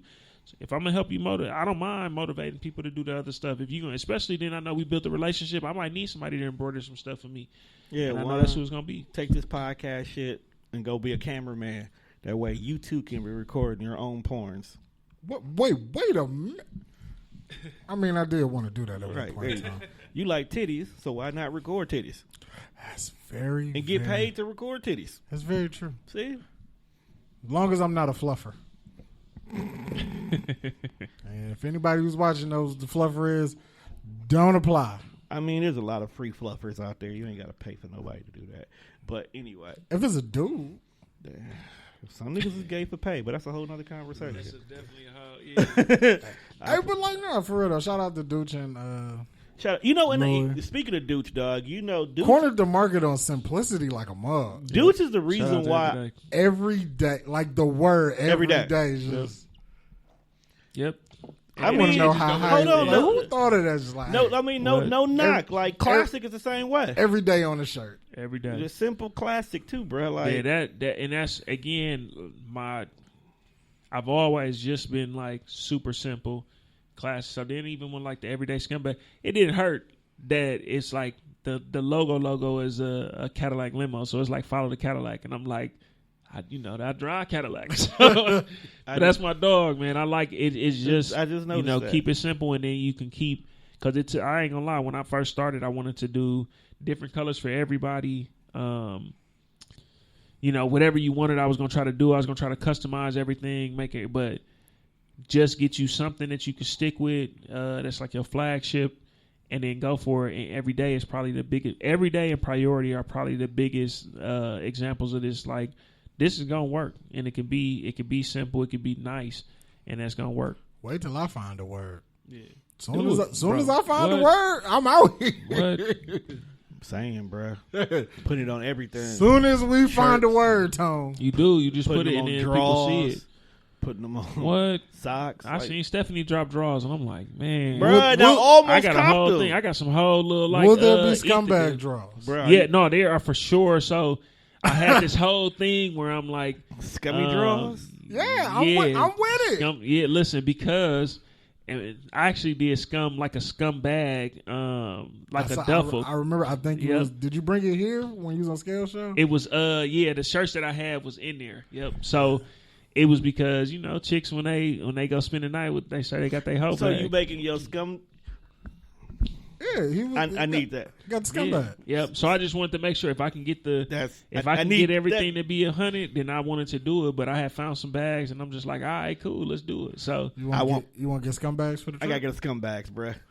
I'll make it happen. Matter of But fact, I that'll need be a good. scum- And I'm salty because I wanted to come here with gifts. So then would be my Nigga, gifts for y'all trip. You are a boy, bro. We don't Right, expect I nothing just, from you. I Like just wanted to have a conversation. You are Yeah. one of the podcast friendships I'm glad happened, and it happened organically. Right on, right on. Like it wasn't like, ooh, this nigga got the moves. Let's be his friend so we can get the. No, it was like, no, this nigga is actually fucking funny. I think people think I'm stuck up No, they think you're an asshole. because I don't talk to people. But when you talk, And you're an asshole. and then when you walk into these parties, you be like, I know, dog.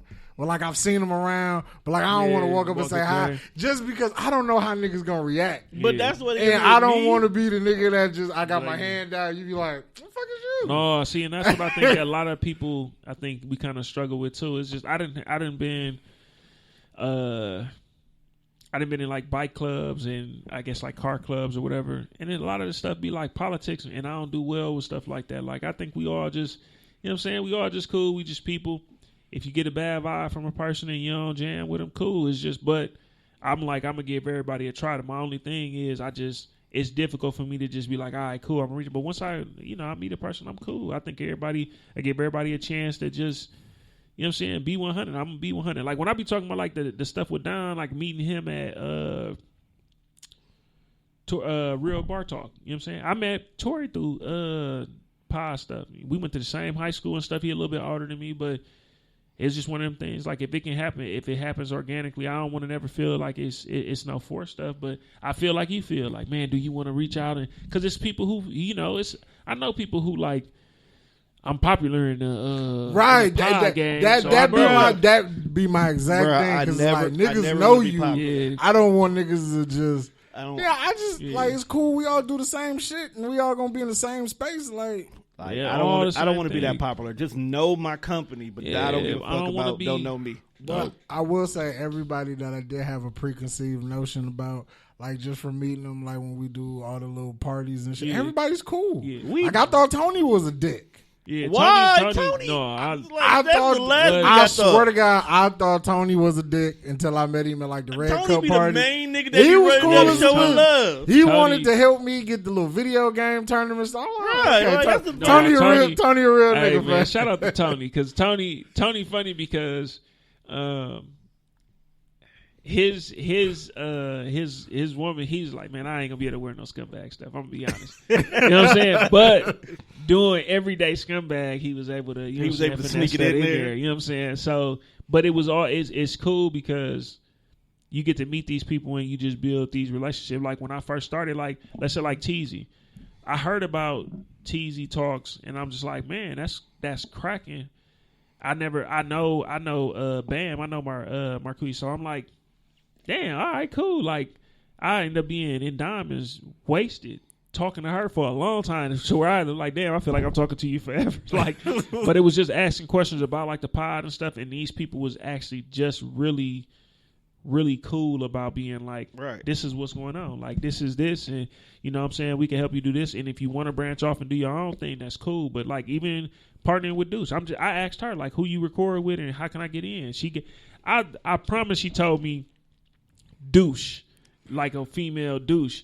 And he still saved in my phone like that, like 4 or 5 years later. Like I never changed it. It's just that's what I thought she told me. Everybody think that's what his name is when we say it. Like. No, I when it used to be when I before I physically met Dooch, I thought it was the nigga from UTBG.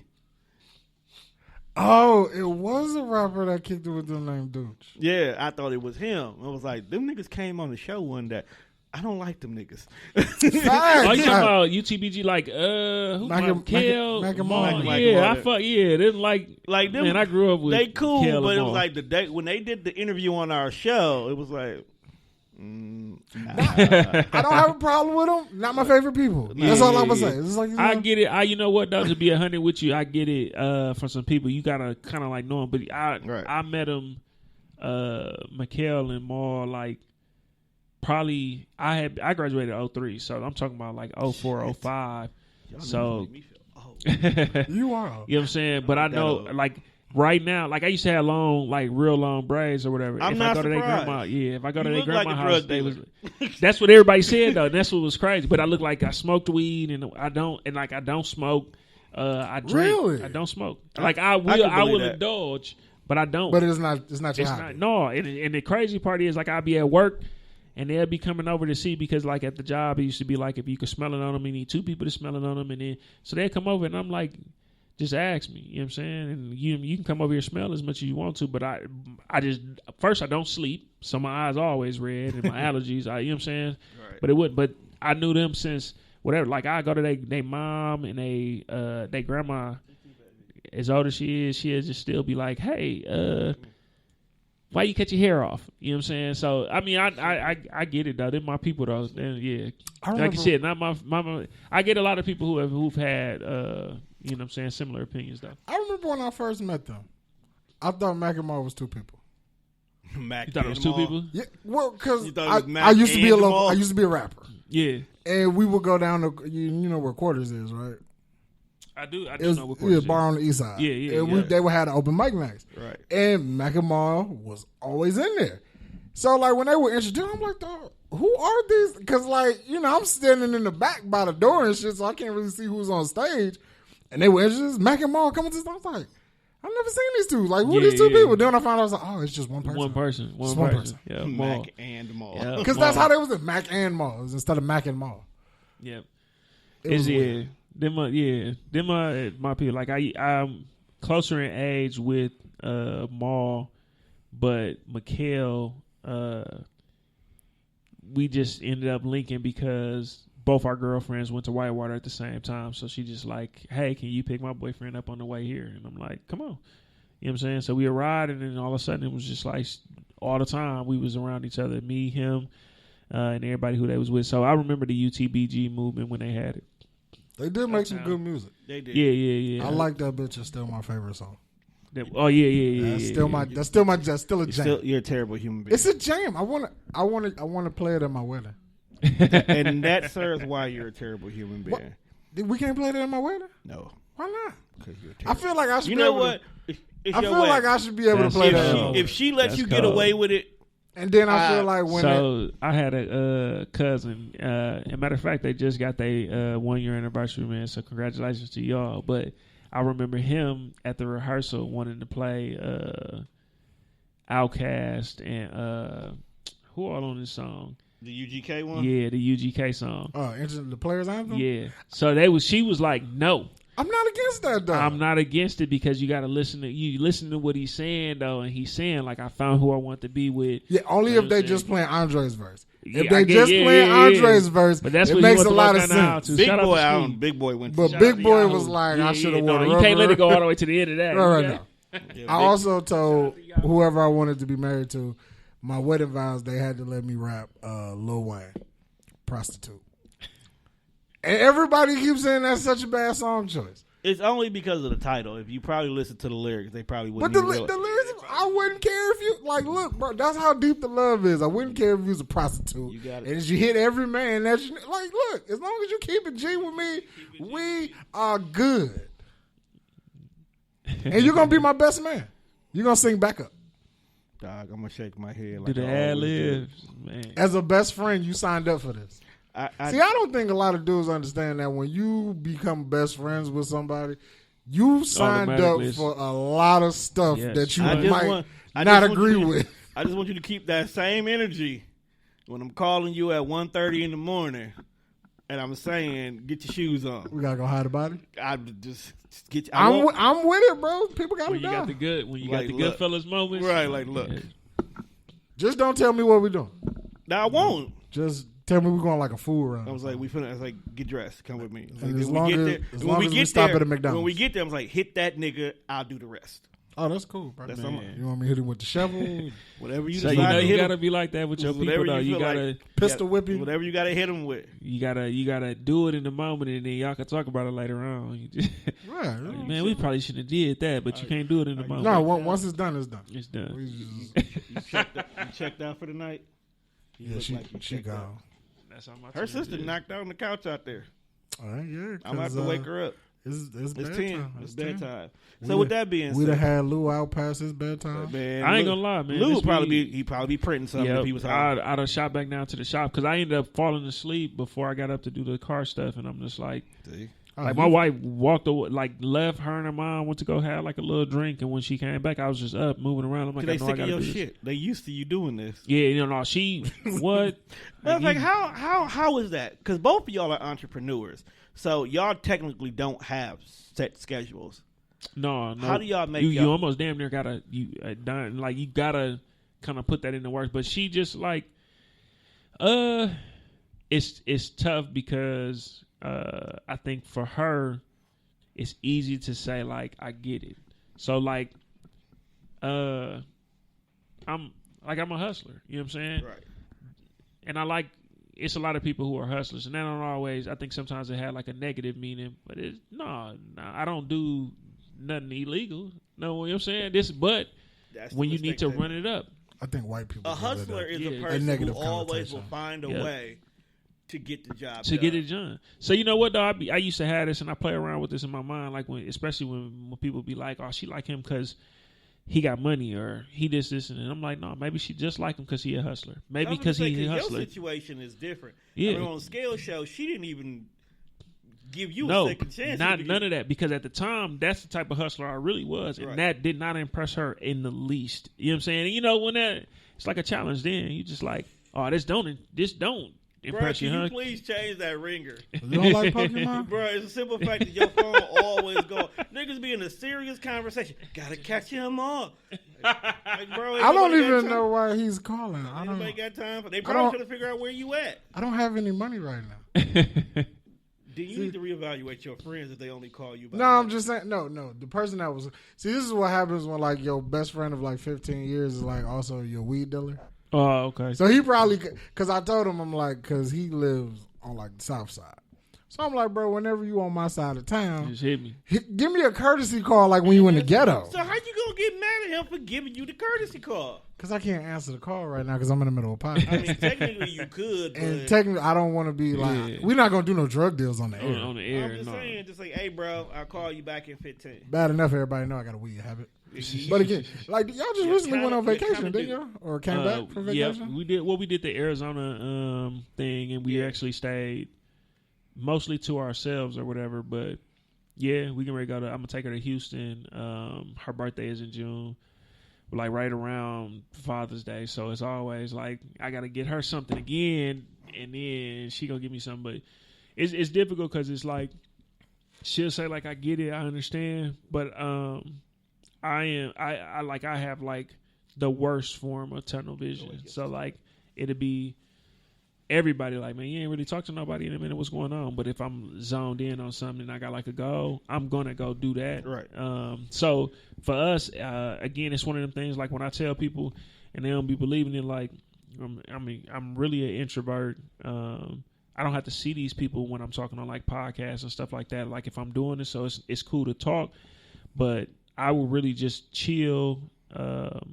For this though, for her, she just like, I had to consciously tell myself like, I remember you got to go do this. So we'll go eat or whatever and go drink if we can. And again, this the thing that I started doing, which was, all right, I'm gonna cut myself off at a certain. It's been time. So like months at a time, especially with the priority stuff. I'll be in the shop until like 4 or 5 in the morning. I can see that. And she not going. You know what I'm saying? She is not going at all because, one, our city just not. I said this on Scale Show. Like, our city just kind of crazy right now. And you know what I'm saying? Right. And they about to open up on the 15th of June, too? Yeah. Oh, wait, what are we opening? Everything is back to normal, bruh. Yep. But we still wearing masks. Yep. That's going to be the rule. Like, if you got your shot, you ain't got to wear it. If you didn't get your shot, you still got to wear your mask. And everything is open, bro. Yeah, how does they even go? Like, how you gonna know? Exactly. But you know, it's a tough thing. So, but for like even now, like I know I'm like, all right, cool. Either I'm up now. I've been sipping a little bit. Yeah, he gonna go home. Probably he gonna go home and print like 2070 regular shirts, bro.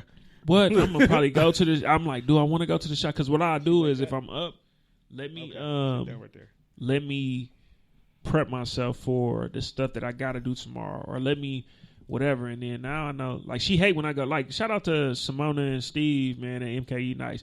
Now, like, if I go, she hate when I go there because I'm gonna play bar dice, and then I'm gonna be drunk. You know what's crazy, bro? I still don't know how to play bar dice. What? You know what's crazy? I don't bro? get it. Our old recording spot was literally 2 blocks from there. 2 blocks. And we really didn't pop in there that much. Y'all, it's just a smooth place. She wanted to turn it into, Simona wanted it to be a pod bar. And that's what I heard. And that's why I was like, you know what, that's going to be a cool partnership. But then COVID hit and it was like. Isn't that the place they was doing the music battle? Yep. Yeah, the music battle. That was some of the fun. You would like it because they got an old WWF WrestleFest game there. Shout out to Steve. We going. The one with $1 Million Man and all that. Oh, yeah. I remember a row full of quarters in there. Put that in there, man. And this shit, like, I go in there, I play pool. Yeah. Me and Terry was playing darts one day in there. Look, I'll show you how to play because, like, Seth play because has anybody ever ran down like the bar dice kind of little how they work for you? I just see niggas play bar dice and I just like it's a cup, it's like 7 dice. Like it's like Yahtzee. It's like 5. It sounds like Yahtzee. Yep. So like, that's not how we shoot dice in the ghetto. Exactly. No, we playing 4, 5, 6, and we just shoot dice. But no, but like if it's like let's say it's us 3, we go to the bar. You playing against the bar. You know what I'm saying? So let's say it's 4 of us, and if it tends to be what happens is. You at least got to have 4 rounds. Everybody want a round at least win. So some nights I go in there, but it'd be like 7 people. Now, if you lose, you got to buy drinks for all these 7 people, but you technically get to choose. You know what I'm saying? Now, let's say we all cool. I'm not going to make you drink real gin. Well, real gin is if you fall off the table or something. I'm not going to make you drink nothing real. What you want to drink? All right, cool. You want Crown? All right, I'm going to buy you Crown. So some of us be cool. Now, the tough part is if you're doing 7 rounds, you lose 7 times. It's not going to happen 7 times. But if you lose 7 times, now you done bought drinks all night for everybody at the bar. But for them people who don't lose, bro, for the first time, when they taught me how to play, I think for like the first 2 months, I did not lose. And I was in there like I almost had a problem. You know what I'm saying? Like a gambling problem and a drinking problem. Think about it, bro. That's free liquor. You go to the bar, you play bar dice, you get scuzzy. You go home. You didn't spend nothing. Listen, Rachel was so mad at me. I'm talking about these 2 months. She's been so angry because she's just like, where you going? Oh, I'm gonna go holler at Steve and Simone. Do not get drunk. Like it's been times where I'm like, it'll be 10 o'clock like right now, and I'll be like, okay, cool, I'm on my way home. And then like this, I'll be like, I don't believe the bar is closed. You know what I'm saying? Like it's 2 o'clock because you will just get in the moment and it's fun. But if you don't lose the whole time, bro. 7 rounds. So that's 7 shots. You already probably going to drink you some whatever you're going to drink. So that's money that you would have spent. And I mean, it's a dive bar. So you're talking about 7 shots would have probably been $35, $40, $50 at the most. But you're not spending that. I feel like this is a game we should play like dollar night. I think it's a game we need to play. That'd be even doper because nobody cares. Yeah, they don't nobody really care. You we playing on dollar night. We all getting fucked up. Because it's like Nunu from TZ Talk. He played with us. First time he lost, boom. Okay, cool. Everybody got to take real like fleshmans because he only want to pay $2 a shot. You know what I'm saying? Yeah, he was trying to kill niggas. Yes. And then look, so this night when that happens, okay, boom. I smack down. All right, dice fall off the table. That's real gin. Anytime something fall off, okay, man, I take this shot. Then he lose and buy real. You know what I'm saying? Man, I got to drink real vodka on top of this. You mixing. Ugh. What? But they really get to choose. But again, depending on when you get there and if it's just going to be Simona Steve, they really going to ask you. But the deal is, and the thing is, everybody really playing against the bar. So if you don't play, if we can all play and it's a lot to it, but if you play twos and you can get 52, you can bring somebody back. So if the bar got out, bring them back because everybody really technically wants the bar to lose. So just imagine when I'm in there, I'm playing against Simona, I'm playing against Steve. These are the two owners. Right. And I'm playing against whoever the bartender is. Right. So out of us 4, 3 of them is the bar.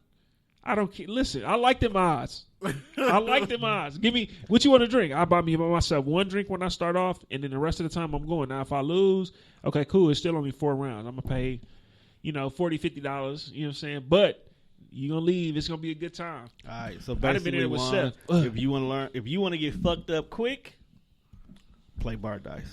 Nah, it's addictive, bro. Well, it depends on your personality. You like to gamble and stuff? Nah, not really. See, it's and then like I know the kind of friends that I have. Yeah. Like I hang out with Tori enough to know. Yeah. Drinking ain't my sport. Yeah, Tori not one of them people who like let's play bar dice to see if we get drunk. Tori like I came here to get drunk. Right. Yeah. I came here to get drunk. We went to Minnesota one year. Granted, the purpose of the trip was we was going to a wrestling show.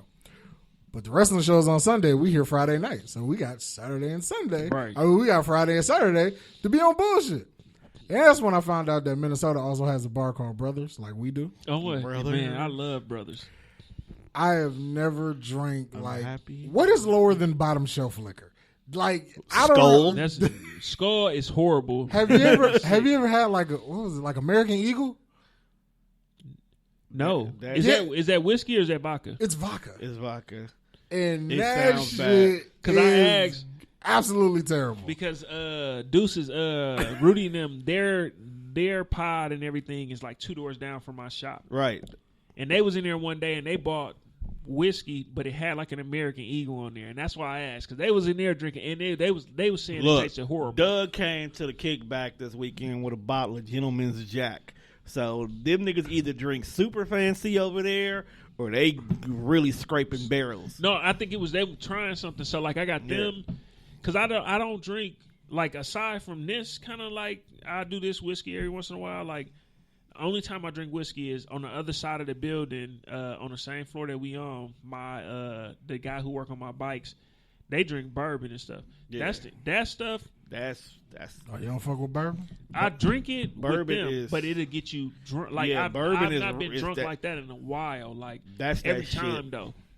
Every time. It's like a bar. And I'm like, how are y'all working on bikes in here? But they don't come in until late. You know what I'm saying? They come in super late. And then. If I was at that kickback we had. You talking about this recent one or the one before it? No, the one before. The last The one we just had recently, I was just high as fuck. You was high as fuck. Like I was in the cloud for like 3-4 hours. I do what you call it. I do like in my mind, I'd be like, yeah, I do an Eddie Murphy. Like I do some edibles, and then I'll smoke here and there. But it's just not like my thing. But because I like to be on my square, and if I feel like I'm like, dog. If I think that's what people don't understand about me. Like I understand when I've reached the point of like, all right, I'm sitting on the moon and I can see the earth. Motherfuckers don't understand that. Like, all right, bro, I'm high. It don't matter how many more you roll, I can't get no higher than where I am. That's because you don't have tails, so people realize you where you are. Like when I get drunk, what do I do? You throw your arms up. We know you're drunk. All hands go up. They do. So we at this so they do. They stay there for like a couple of minutes. We had the kickback. So one nigga walks in and the art gallery was in. It's a smoke friendly environment. We made sure. So he rolls his blunt. We chilling. It's just me and him right now. Then Kiva from Wind Down Wednesday walks in. So I know she finna smoke. So now, and she's sitting next to me. So now she done lit one. So now I'm smoking with her. So as we are smoking, bro decides he wants to roll another one. Before I look up, it's just 3 of us and there's 3 blunts in rotation. Don't forget you also popped the edible and early. Then Tone gave me an edible. So I'm like, at a point I'm like, I got to come down because Tone on the moon.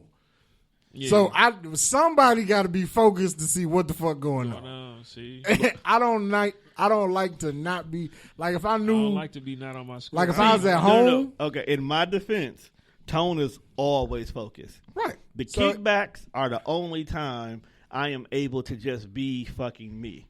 And I will say this though, the last kickback, I had biker boy vision. Because that edible kicked in right when we got ready to leave. Oh, like the movie? Like where it's just like it's just that's all He I also- I'm gonna show you which other movie we did. He also left the ugly sweater party like that.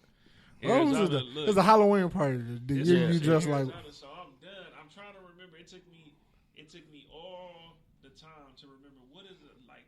I'm so fried off of these edibles. How many did you eat? Man, 2. So I'm like, I'm trying to. Dog, I don't think my little brother would be able to like. So I'm done. I'm fried because I done hit this already. I'm like, all right, cool. You know, we're on vacation. I'm enjoying myself. But I'm trying to tell my guy, like, bro, I cannot remember. When Rachel recorded me doing this, what was I laughing at? My little brother was there with his female. So we got a section. So I come and I'm like, come on. Like, he's standing on the other side of this thing, Right. and I'm trying to tell you, like, oh, come on, bro. What you doing? I go to the front door to meet him. And then I come back. I didn't forgot about him. I'm high. I done came back. I sit down. I look up. He's still standing there. And I'm like, bro, what are you doing? You trying to come in? And he like, so he really wasn't trying to come in. And it made me laugh so hard, bro. After this, I was crying. You know what I'm saying? And I'm like, dog, I'm really high. That's how it be. like when you realize you there, you start laughing. Edibles always the funniest thing to me. simplest shit. It's be always like, so how that edible funny. feel? And I'm like, damn, I forgot I took it. Now I'm high. Like, that's how quick it That's is. that's what happened to me. That's how I got biker boy vision this time because I was smoking with y'all. The room was already there, so I had secondhand smoke. I forgot I had 2 of them rings because Destiny was like, "This is not working. This is weak. I have better." And then towards the end of the day, that shit finally kicked in. Niggas always say I got better until that shit kick in. Like it tell you on the package may take 30 minutes. Niggas be wanting to eat it and get high. If you want to get high, instantly smoke. That's how I ate all those gummies that day. It take you some time to even digest it. So it's Right. just in your system, and you just like, dog, I can't, like, all right, let me get myself together. And that's what I be on. I'm trying to talk to myself. And I know people, my wife took one. I got a 30-minute window. What? No, till you get Like there. when I eat edibles, like depending on how many I've eaten, I know I got like at least a 30-minute window. Like one day I ate like 3. Then I went downstairs like I'm finna cook.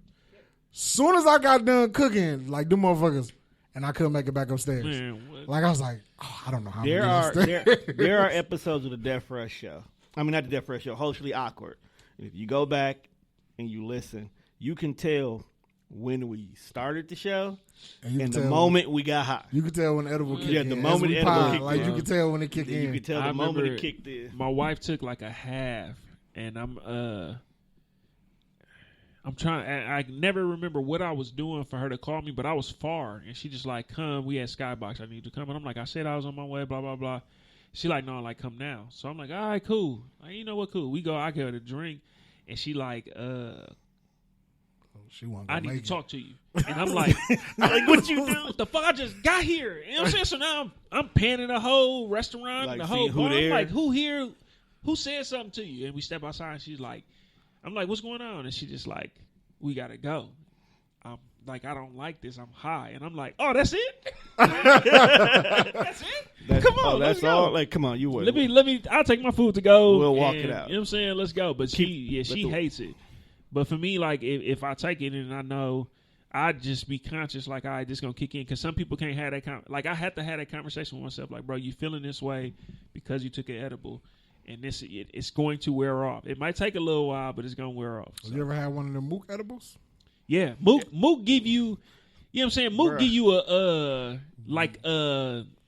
a warning. Bro said, don't take this whole leaf. Take like a small piece of this piece off of here. So the first time I took them that he gave me, I was so geeked to tell people like, hey, if you ain't tried these, look, Mook told me don't eat the whole thing. But what I'll do is like, I'm like, all right, bro, here. I gave one. I'm gonna get one. I'm gonna take one with you. Boom, we here. Oh shit, you want one too? Huh? I gave him one. I take another one. And then I gave somebody one, and I took another one like of each piece. And by the end of the night, it was just like, but I felt like it was the end of the night. So let's say by like, you know what I'm saying? It was By like 9:15. He's like, oh, this yeah, we by this done. shit, we 15 done. We were 15 supposed to go minutes later. live with my wife and stuff. She like, you not talking. So she hated because she like, you don't talk. I'm like, I really don't talk. She like, no, not like this. You not talking at all. So I'm just like, I forget. So everybody in the party high, but I'm like done because I didn't took one with everybody trying to be cool.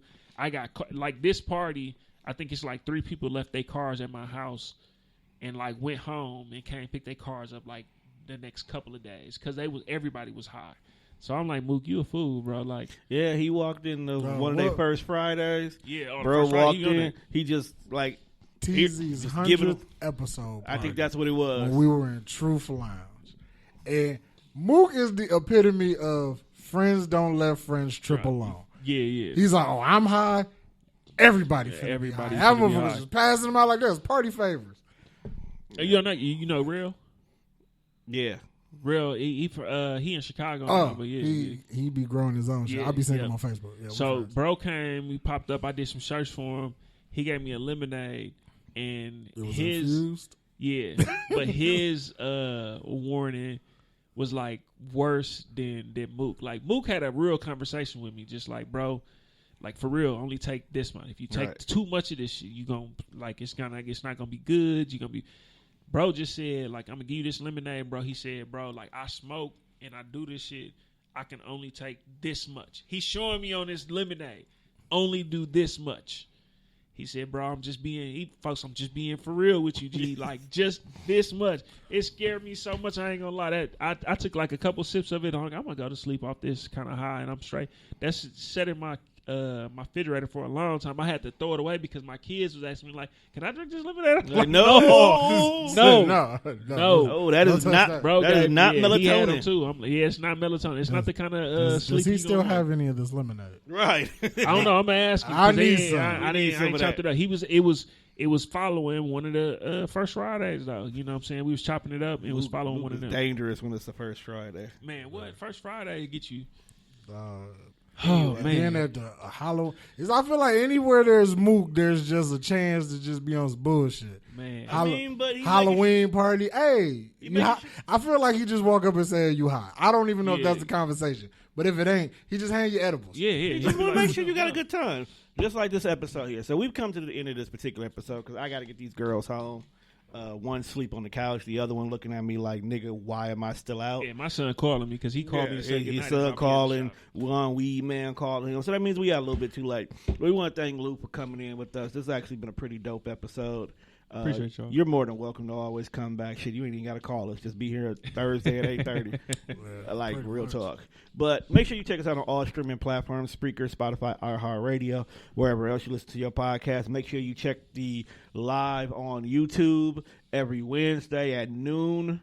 Make sure y'all get y'all some Scummy merch. Make sure you get some. I'm about to give Lou his opportunity to plug himself. Lou, tell him where they can fuck with you at. Yeah, you can hit me. At MKE Louis V or MKU _ Louis V on Instagram. Louis Vasquez. Make sure it's me and not my dad on Facebook. The website is VasquezPrinting.com. But I'll be, honest. I've been fortunate where a lot of stuff never even make it to the website because people have been supporting so much that it's been going right away. So I'm gonna try to make sure I keep that updated. But yeah, the website. Email is vasquez.printingco@gmail.com. If you hit me and it's something that you want, that you see, or if it's something that you want me to make custom for you, I can make it happen. I'm just waiting on them dash shirts, bro. Get some fat nigga sizes too. Yeah, no, I remember I remember the conversation. So not just kind of like bigger, but the tall tees. So I'm gonna have something for you, especially for your Atlanta. Yeah, because I told Deuce this too. I'm like, I fuck with you because you my nigga, and I love the concept of every day and anytime like. Bullshit. Yeah. 2 o'clock in the morning. Hey, dude, I just bought a pair of shoes. I need you to make me something. He answers. So all right, cool. Right. Cool. So he's be like, what color you need? Or like, why he be out getting the merch, he'll FaceTime me. Hey, this the color you want? So I fuck with dog on real tough. It's just like, bro, I'm tall. Yeah. It's not about getting the fat. I'm tall. I need both. So like when I put because I bought 2 from you. So the orange one fits nice. But when I put the black one on, I'm like, I'm a little too tall for this. Too tall? Yeah, I'm gonna make sure. So I gave it to my sister. So okay. We gonna make it work though, especially for some t-shirts and then I'm gonna drop some Scummy bags for y'all, man. Make sure that we all on the Scummy outfit I saw you post on Facebook with the paint splatters. Oh yeah, that was the shirts. Yep. I can maybe make that happen too. I like that. You doing the short set? You doing the full short set? Yeah, that's what I want, a full short set. So I had hoodies with jogging pants, and then I was like, man, they end up having the shorts that matched them, so I did that too. But I'm gonna look and see, you know, like I did a set for like Seth, so he'd be like, man, I know it's kind of tough, man, because I'm a big dude, I'm a big nigga, man. I need this and this. So yeah. I'm trying to make sure I find it because, man, I definitely appreciate it. You cater to us big niggas, you guaranteed to get our money. Yeah, no, I'm on that. I'm gonna try to man, listen, I need it all. You and Dooch can have all my money as long as it fit. Yeah, yes. I got you. No, the Tall T stuff we gonna work. Me and him getting ready to do another collab though. We gonna make the hoodies did really well with the Everyday Scumbag. We're going to do some Everyday Scumbag hats and then Everyday Scumbag everyday hoodie. T-shirts. I just want to definitely Scumbag. But it's about to be hot. That's hard. I can't get no Everyday Scumbag hoodie. It's about to be 90 degrees in this motherfucker. I move like coals, though. I'm already looking for the fall stuff. Man, I swear to God, I be hating them. Yeah, they already look right now. You probably go in there. They probably changed up. Like I can walk in there right now. Get your back to school. Like nigga, yep, back to school. They're not even out yet. Fuck it. Let me use my. 50%. They was like, ain't no summer. We back to school right away. They be on it. But anyway, this was a great episode. Thank my nigga Louis for coming through, man. Appreciate y'all. Like what you like. Don't be a dick about it. And that's pretty much it. Scumbags coming. Oh yeah, Scummy season. Scummy season. Oh man, yeah. Nigga, you camera, niggas killing season.